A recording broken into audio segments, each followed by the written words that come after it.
Assalamualaikum warahmatullahi wabarakatuh. Hai semuanya, kembali lagi di channel Koki MP, Komunitas Kajian Ilmu Manajemen Pendidikan. Saya Haura Faiza Huria dari Program Studi Manajemen Pendidikan Fakultas Ilmu Pendidikan Universitas Negeri Jakarta akan memaparkan materi tentang etika bisnis dan permasalahannya. Video ini dibuat untuk memenuhi tugas pengayaan literasi pendidikan kewirausahaan yang diampu oleh Bapak Amril Muhammad. Silahkan disimak videonya ya. Etika bisnis dan permasalahannya. Tujuan etika bisnis.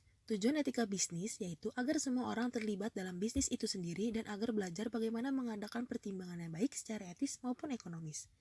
Seperti kewajiban karyawan dengan kewajiban perusahaan, di mana karyawan wajib menaati aturan dalam perusahaan dan karyawan berkewajiban untuk dapat membedakan mana kepentingan pribadi dan mana kepentingan perusahaan.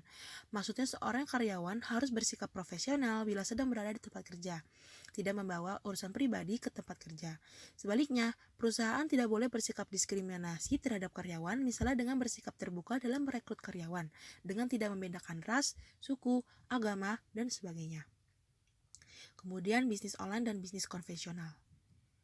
Bisnis online. Kemajuan di bidang teknologi, komputer, dan telekomunikasi mendukung perkembangan teknologi internet. Penggunaan internet dalam bisnis berubah dari fungsi sebagai alat untuk pertukaran informasi secara elektronik menjadi alat untuk aplikasi strategi bisnis seperti pemasaran, penjualan, dan pelayanan pelanggan.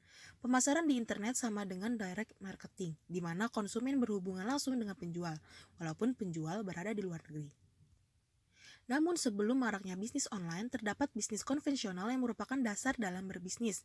Dalam beberapa hal terdapat perbedaan antara bisnis online dan bisnis konvensional. Di antaranya, bisnis online adalah kegiatan atau transaksi jual beli yang dilakukan melalui media internet untuk mendapatkan keuntungan. Adapun kelebihan dalam berbisnis online, yaitu yang pertama, lingkup pemasarannya luas, tidak terbatas pada daerah sekitar. Kemudian, yang kedua, dapat dipasarkan di dalam dan sampai ke luar negeri, seperti ekspor. Kemudian yang ketiga, tidak memerlukan stok barang yang banyak, terlebih lagi dapat dilakukan dimanapun asalkan memiliki akses internet yang baik. Selanjutnya, barang yang dipesan akan dibungkus rapi serta langsung diantarkan ke tempat tujuan, sehingga pembeli tidak perlu pergi ke tempat barang dijual.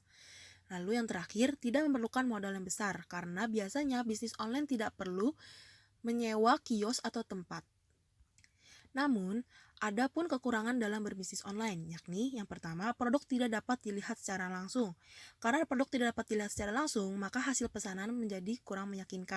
Kemudian yang kedua, banyak situs bisnis online yang menipu konsumen, sehingga konsumen harus lebih berhati-hati dalam memilih situs belanja online.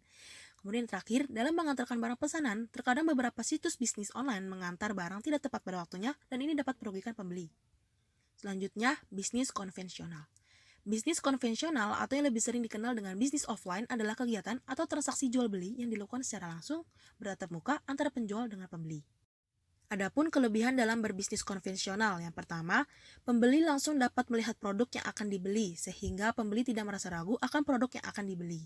Kemudian memiliki banyak stok produk sehingga apabila ketika pembeli ingin membeli produk, mereka tidak perlu waktunya lama untuk mendapatkan produk tersebut.